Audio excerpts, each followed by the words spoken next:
به نام خداوند بخشاینده مهربان نهایت با رحم و بعد.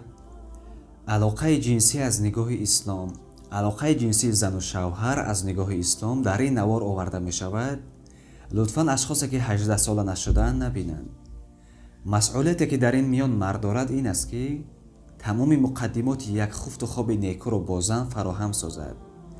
از عطر و خوشبویی‌های لازمه تا لباس‌های فاخری و دلنشین برای زن گرامی‌اش فراهم آورد.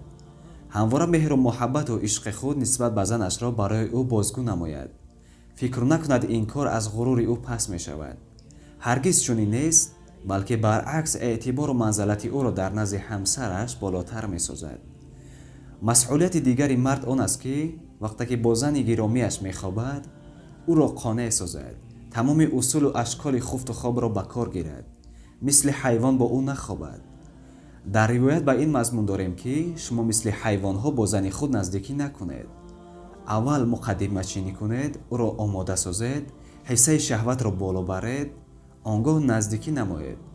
و همچنین هرگز پیش از آن که زن کارش را تمام نکند شما تمام نکنید که از مهر شما در نزد او کاسته یعنی کم می‌گردد. یکم آنچه در مورد علاقه جنسی حرام است. دخول به عورت زن در حالت حیض، علاقه جنسی هنگام حیض. همخوابگی در دوبور، معقد علاقه جنسی از عضو قفای زن. خوردن منی و ادرار، این چیزا بودن حرام. آنچه شدیداً مکروه یعنی ناپاک ناروا است. همخوابگی بدون مقدمه و معالبه یعنی بازی و نوازش نکردن قبل از علاقه جنسی شدیداً یعنی قطعی مکروه است. استفاده همخوابگی کردن، استفاده از انواع داروها و وسایل آمیزشی توسط مرد در صورتی که باعث آزار زن شود.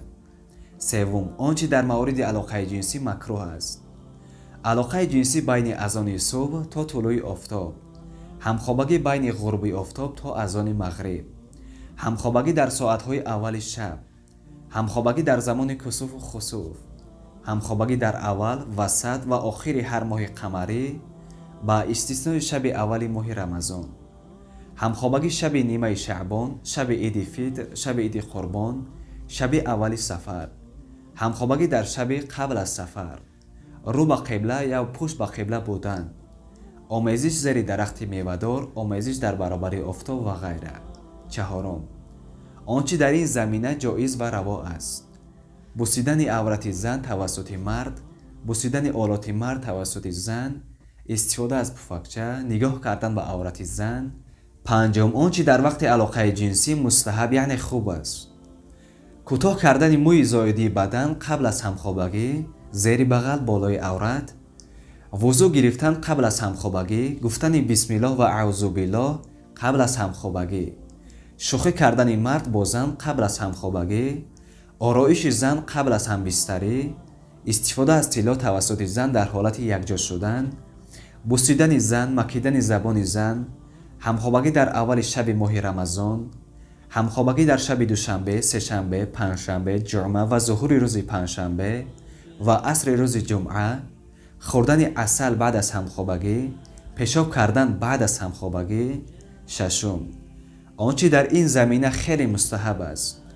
مالیش، لیسیدن و بازی کردن با پیستان زن در ابتدای علاقه جنسی.